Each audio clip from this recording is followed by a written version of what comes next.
Cool. Well, cool, man. It's great to meet you. And I want to begin our conversation with surviving the last 3.5 years or so. How did you get through the pandemic and how did it change you? Okay, love it. Give me just a second, actually. Sorry, I usually like to get you a little more centered, so I'm actually looking closer to my camera instead of off to the side. Cool. And then when you're ready, I'll just reintroduce so we can just kind of start at the top and and then that will be it. 1 second. Okay, yeah. Let's see. Okay, I'm ready whenever you are. Cool, man. Colin, great to meet you. Thanks for taking a minute out. And I want to begin our conversation with living through the pandemic, last 3.5 years or so. How did you get through it and how did it subsequently change you? Yeah, absolutely. Thanks for having me on, Joe. So, the pandemic, one of my businesses I own, actually two of them are airport related. One of them, my very first business, was in the airport manufacturing of airport conveyors. So like what you claim your bag off of. Yeah. And I mean, the pandemic was brutal for the airline industry, brutal for many industries.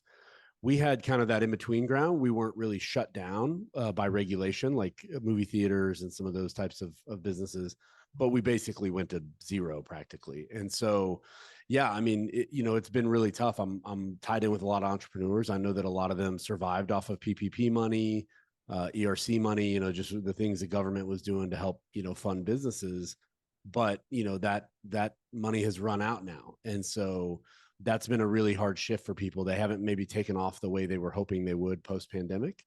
And so I think the biggest thing for me is just, really, really look at your cash, really, really project it out as far as you can. Every receivable you've got, slot it into the next handful of weeks when you think you're going to get it. Same thing with your bills, same thing with your payroll, and see how it's going to shake out. And at least get ahead of, what you're expecting. Yeah. So let's get a handle on exactly what you do for a living. So I'm going to put you in front of a bunch of third graders. It's career day. And one of the kids says, "Hey, what do you do for a living?" How do you answer them? Yeah, so that's another really good question. So I'm a multi-business owner. So my first business I started out in is manufacturing, bought into a second manufacturing business, ended up buying a distribution based business, and now ultimately have started a financial services company. So the businesses are varied, but really what I do for a living is, I own businesses. I work with the CEOs of those companies and just try to help them get better. And that's really, I mean, that's what I love, is that owning businesses is kind of like a never ending puzzle. Yeah. Every time you think you get something figured out, the puzzle changes. And so it, keeps you on your toes and keeps you fresh. So how did this start? So I know you're in Fort Worth right now. Where were you born and raised? And how did these seeds of being an entrepreneur grow into you opening? This just isn't something a lot of people do, have this like pursuit. There's a lot that goes into that. So how did this become your passion and pursuit? Yeah, well, I'll tell you. So I'm from the Dallas-Fort Worth area. So my wife is from Fort Worth, which when we got together, she said, "So which part of Fort Worth are we going to live in?" And so that's how I ended up here particularly. But I'm from the Dallas-Fort Worth area. And I'll tell you, looking back, I now see I had kind of a classic entrepreneur story.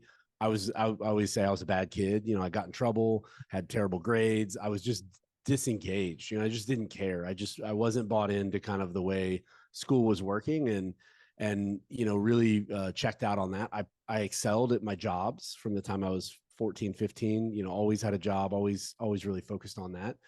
And so when I got out of high school, I didn't go off to college. And I really had always felt like that was the kind of pinnacle of, social and just what I wanted to do with my life. And so to miss out on that. Now, mind you, my dad had a PhD, my mom had a master's degree. So to not be going to college felt like this big, setback in my life. And so it just kind of motivated me to see, what else is out there. And I actually, believe it or not, came across a magazine, Inc. magazine. I was sitting in a job interview. I was waiting in a conference room, waiting for the person to come in and interview me. And here's Inc. magazine laying on the table. And I just pop it open, have no idea what it is, never read it before, and start flipping through it. And there was an article about a guy, and it really just, without going into the details of the article, it brought to light that in this game of entrepreneurship, you can take your own life into your hands. Yeah. You can really own your own destiny and your own fate. And that really, I mean, it hit me like a thunderbolt at that moment. I was like, this is what I'm going to do with my life. And so, I, from that moment forward, just looked around who was the person nearest me who had a business, where I could go and learn and really do what I would recommend for anybody in that early stage of their entrepreneurial career. Is it's not about making money at that point. It's about what are you going to be exposed to and what opportunities you're going to get to learn, not opportunity to go up, make a lot of money, any of that kind of stuff. It's opportunity to see it and really get what it's all about. And so from the moment I did it, I was hooked, and that was it. So who's been a hero for you, an inspiration? Oh my gosh. I'm not huge on one person as an inspiration. The way I like to look at it is, and I'm a big reader. I'm a big, studier. I like some of the history. I'm a really big nonfiction guy. I have a hard time getting into fiction.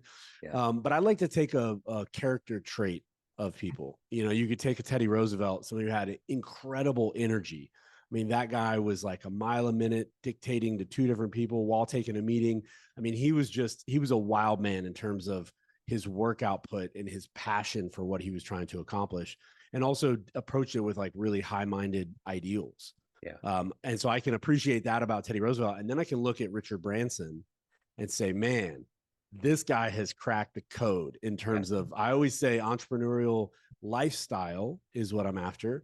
And I say it's more about the life and less about the style. So in other words, it's not about, fancy cars and all the kind of garbage you see on social media. It's about what's your actual life like. And man, Branson seems to have really cracked that code. And even other billionaires are looking at him like, man, this guy's got it figured out. Yeah. Well, I always like the stories of Warren Buffett going to the same McDonald's and having the Yep. same Oldsmobile and living in the same house in Omaha. I mean, there's a quality of life that's really what it's all about. That's a good point, you know. Well, and what I love, yeah, what I admire so much about Buffett, among many other things, obviously, is his passion for reading and and that he's basically said, I really do two things. I read and I allocate money. And I've realized that I focus more on reading and I rarely allocate money. But when I do, I make sure it's the right move. And Yeah, so he's kind of in that opposite of Teddy Roosevelt, right? He's saying, like, hey, it's not about crazy activity for my role. right. It's about one touch every so often and making sure it's the right one. And so, Yeah. anyway, yeah, I love that too. Admire that. Admire the heck out of that. Yeah. So let me ask you this. If you could meet one person alive on the planet right now and spend some time with them, who would it be? One person alive on the planet. You know, um, wow, that's a really good one. I mean, I could answer the someone historical easier than someone alive, Well, no, that's fine. We can open the door to ghosts. That's fine. Okay, so if we're going ghosts, I'll take Lincoln. I mean, I know that's probably a classic answer a ton of people take, but just a fascinating character, and the thing that I love about him is a guy who had the most quiet confidence, you know, a guy who had been a one-term congressman and believed he could run the country. Yeah. I mean, that's profound. When you talk about the depth of confidence and someone who'd been through depression, been through a lot of those kind of struggles that are now modern day understood, but back then you were just chalked up as a crazy person. Yeah. And so to have gone through that and still have the quiet confidence to say, I can do this. Yeah. That to me is like the ultimate superpower. So I would just want to sit down and have an interesting conversation with that guy because, you got to imagine it'd be a good time. And he was a heck of a storyteller. So Oh, for I take sure. that as well. Yeah. So you've mentioned a lot of these people that are obviously highly driven. So for you, what is that? What gets you out of bed? What gets you to do this work of employing people and taking care of business and evolving as well? How does that work? What's the inspiration? I love that. I've heard the saying, and I don't know if you've heard this, but somebody, maybe it was even like Matthew McConaughey said, hey, the future version of me is who I'm up against. Yeah. And it was kind of this notion that, wherever I am, I'm not where I can be. And so wherever I can be is what drives me. Right. Yeah. And we don't even know where all we can be. Right. But all those people that I brought up, I mean, part of what's so fascinating about them and part of what I love about small business or entrepreneurship in general is this kind of vision casting element where no one can tell you that your vision is wrong because the whole point of it's a vision, right? It's Yeah. not, you're not saying that the sky is green today. But when you cast a vision, and if that vision is for a better, more developed version of you, then that to me is the fun journey. So it's really, I mean, to me, I'm driven by, I want to go to bed smarter every day than I woke up. And I believe if I keep doing that, then I will eventually reach a great, future vision of me. But that's what gets me fired up is just the development, the growth. And I know that, hey, we're going to have setbacks. We're going to have detours along the way. Those are part of what's going to make me better. Yeah. And so it makes it a lot easier to stomach that and get up and just get fired up. Like, okay, one of the things I love to say in when I reach a challenge is there's someone in the world that could make this look easy right now. Yeah. So if that's true, then the gap here is not about the situation. It's about that I don't have those skills yet. And so that just inspires me to keep going on that learning path. So what's the best advice you've ever gotten? Some of the best advice I've ever gotten in my career, I would say, I had an early mentor who's still in my life. He's, I think, going to retire soon, but he was my CPA, believe it or not. I have like a magical relationship. I mean, we tell each other we love each other. I give him hugs. I mean, he's like a crazy uncle to me.